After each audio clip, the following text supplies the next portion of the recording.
Okay, here's the tour of the future home of the Bolthouse Furniture Company. This is the front room. This is where I can put my stuff on display. I guess we don't really need to do anything in here. Only thing about this room is this might be the door we want to bring the planer into and the table saw, because that's the only door within half an inch of the sidewalk. Otherwise, we have to lift them up about half a foot. Coming back here into the back room, this is the main workshop space. Basically, I'm going to be using up the space where that workbench is now, up against the wall, all the way back up to that half wall right there. So that's all going to be where I put my equipment. The other half of the shop is currently taken up by the theater company's work tools, so I won't really be touching that.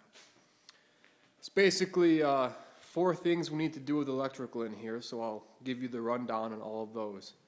First of all, we need to run 240 to this yellow pole because the table saw is going to be sitting right here.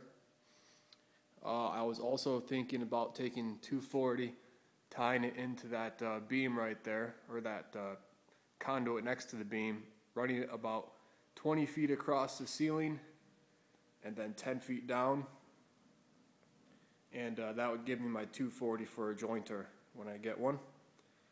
The other thing I need is 3-phase, so we would tie that into the breaker box as well. Run it up the wall about 30 feet across that beam, and then drop it down from the ceiling here, because the planer is going to go right here. So just to give you a close-up, this is where the breaker box is located. And for the 240 and for the 3-phase, we'd be tying into that, running up the wall along that edge right there. For the 240, again, go down that yellow pole, and then for the other part of it, run 20 feet across the ceiling, 10 feet down the brick wall. 3-phase, same thing. Tie into the breaker box, run up the wall, go across the ceiling, and then right about right about here, I guess, is where we would drop the cord down from the ceiling for the planer.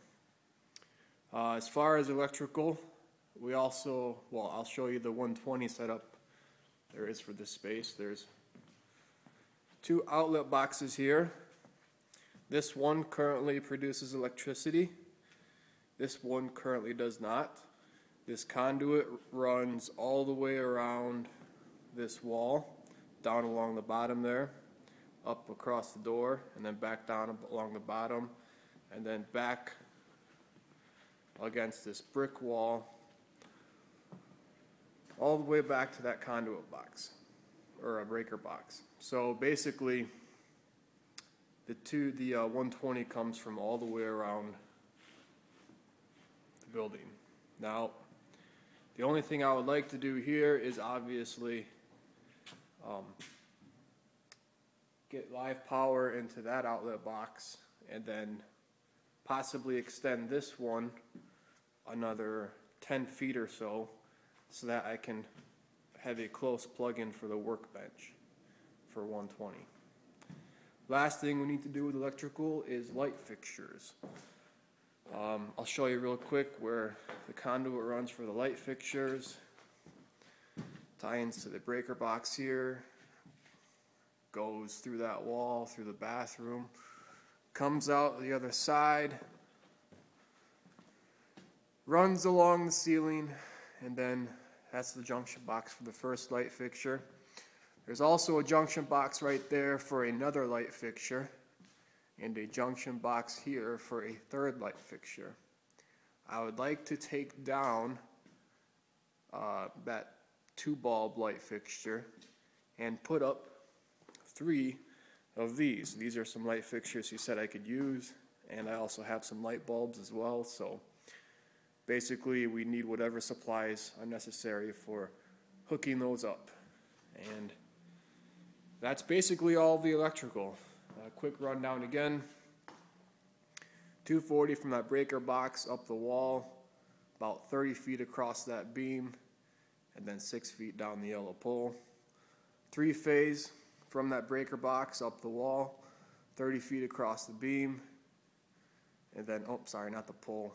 Yeah, about 35 feet, and then down from here. Finally, I don't think we need any more electrical conduit for the light fixtures, but we might need some wires, and then run the 120 about 10 feet farther that way. If you have any questions or you need any other info, just let me know.